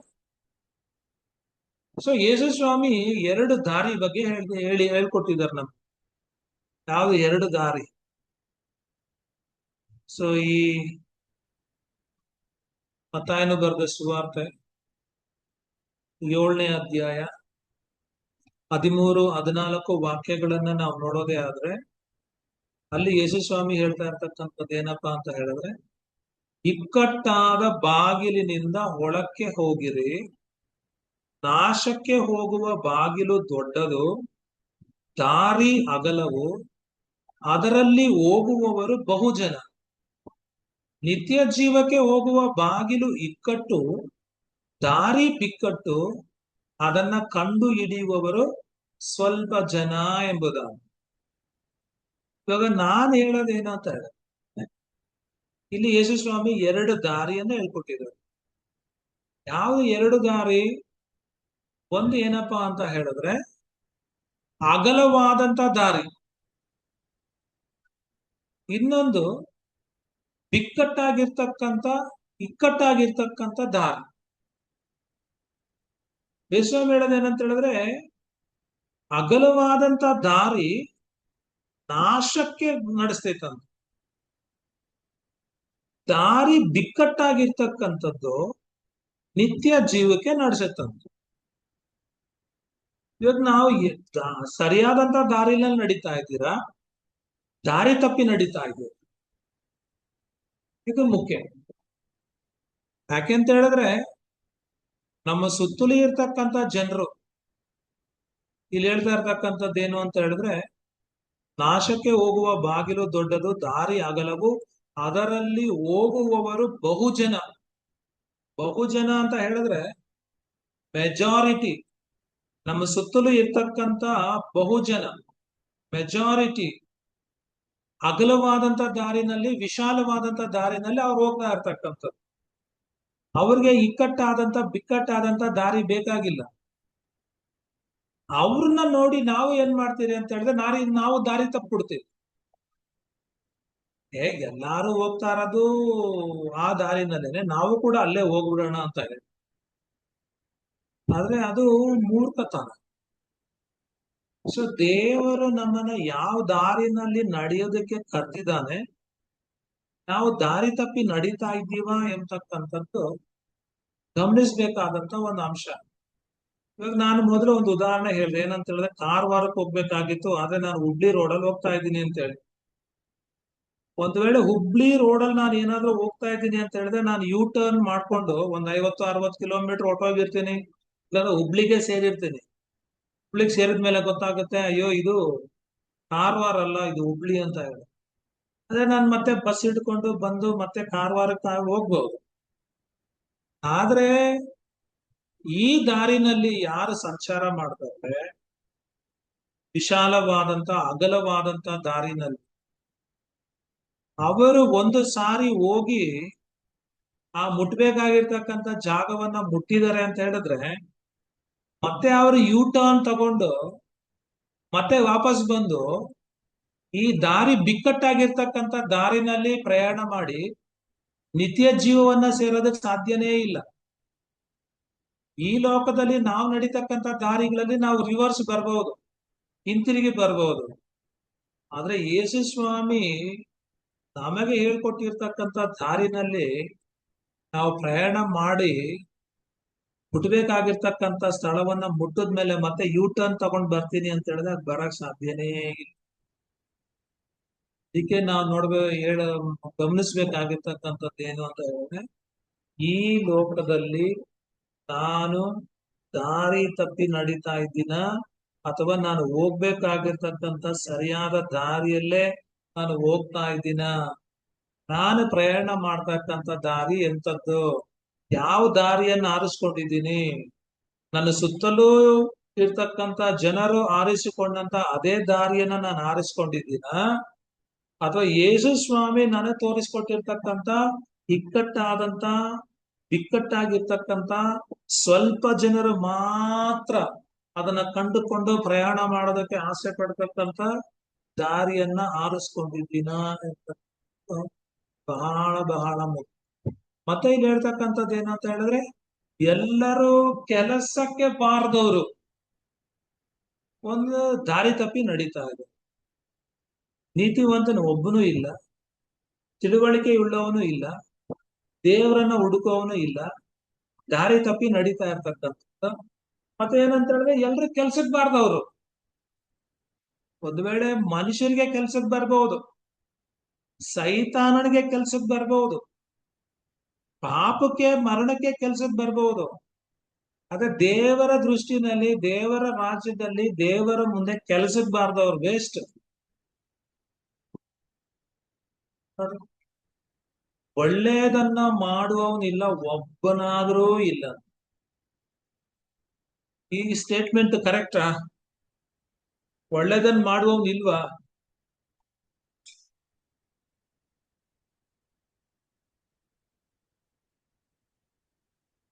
ನೋಡ್ರಿ, ಒಳ್ಳೆಯದನ್ನ ಒಬ್ಬನು ಮಾಡ್ತಾ ಇದ್ದಾನೆ ಅಂತ ಹೇಳಿದ್ರೆ ಏನಕ್ಕೋಸ್ಕರ ಮಾಡ್ತಾ ಇದ್ದಾನೆ ಅಂತ ನಾವು ಯೋಚನೆ ಮಾಡ್ಬೇಕು.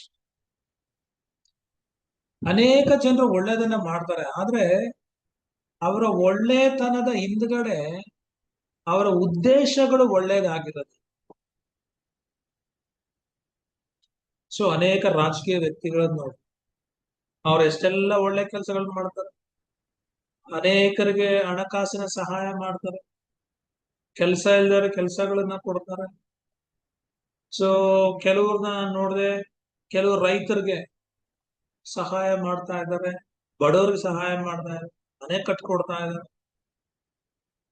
ಇದೆಲ್ಲ ಒಳ್ಳೆ ಕೆಲಸಗಳು. ಆದ್ರೆ ಆ ಒಳ್ಳೆ ಕೆಲಸದ ಹಿಂದೆ ಒಳ್ಳೆ ಉದ್ದೇಶ ಇದೆಯಾ, ಅಥವಾ ಸ್ವಾರ್ಥ ಉದ್ದೇಶ ಇದೆಯಾ? ಅದನ್ನ ದೇವರು ನೋಡ್ತಾ ಇರ್ತಾರೆ. ದೇವ್ರು ಯಾವಾಗ್ಲೂ ನೋಡ್ತಕ್ಕಂಥದ್ದು ಒಳ್ಳೆ ಕೆಲಸ ಅಲ್ಲ. ದೇವ್ರು ಯಾವಾಗ್ಲೂ ನೋಡ್ತಕ್ಕಂಥದ್ದು, ಈ ವ್ಯಕ್ತಿ ಒಳ್ಳೆ ಕೆಲಸ ಮಾಡೋದೇ ಆದ್ರೆ ಯಾಕೆ ಮಾಡ್ತಾ ಇದ್ದಾನೆ, ಅದ್ರ ಉದ್ದೇಶ ಏನು, ಅದರಿಂದ ಅವನ ಆಸೆ ಪಡ್ತಕ್ಕಂಥದ್ದು ಏನು, ಏನನ್ನ ಸಾಧಿಸ್ಕೊಳ್ಬೇಕಾಗಿ ಆತನ ಈ ಒಳ್ಳೆ ಕೆಲಸ ಮಾಡ್ತಾ ಇರ್ತಾನೆ. ಹೆಸರನ್ನ ಸಾಧಿಸ್ಕೊಳ್ಳಕ, ಲಾಭ ಪಡ್ಕೊಳ್ಳಕ, ಪ್ರಖ್ಯಾತಿ ಹೊಂದೋದಕ್ಕ, ಅಧಿಕಾರಕ್ಕೋಸ್ಕರನ, ಏನಕ್ಕೋಸ್ಕರ ಒಳ್ಳೇದನ್ನ ಮಾಡ್ತಾ ಇರ್ತಾನೆ? ಒಳ್ಳೆ ಕೆಲಸಗಳು ಇದಾವೆ, ಕೆಟ್ಟ ಕೆಲಸಗಳು ಇದಾವೆ, ಸತ್ತ ಕೆಲಸಗಳು ಇದಾವೆ. ಅದಕ್ಕೆ ನಿರ್ಜೀವ ಕ್ರಿಯೆಗಳು, ಒಳ್ಳೆ ಕ್ರಿಯೆಗಳು, ಕೆಟ್ಟ ಕ್ರಿಯೆಗಳು, ನಿರ್ಜೀವ ಕ್ರಿಯೆಗಳು ಅಂದ್ರೆ ಸತ್ತ ಕ್ರಿಯೆಗಳು ಇದೆ. ಸೊ ಕ್ರೈಸ್ತರಿಗೆ ಒಳ್ಳೆ ಕ್ರಿಯೆ ಅಂದ್ರೆ ಏನು ಅಂತ ಗೊತ್ತು, ಕ್ರೈಸ್ತರಿಗೆ ಕೆಟ್ಟ ಕ್ರಿಯೆಗಳೇನು ಅಂದ್ರೆ ಗೊತ್ತು.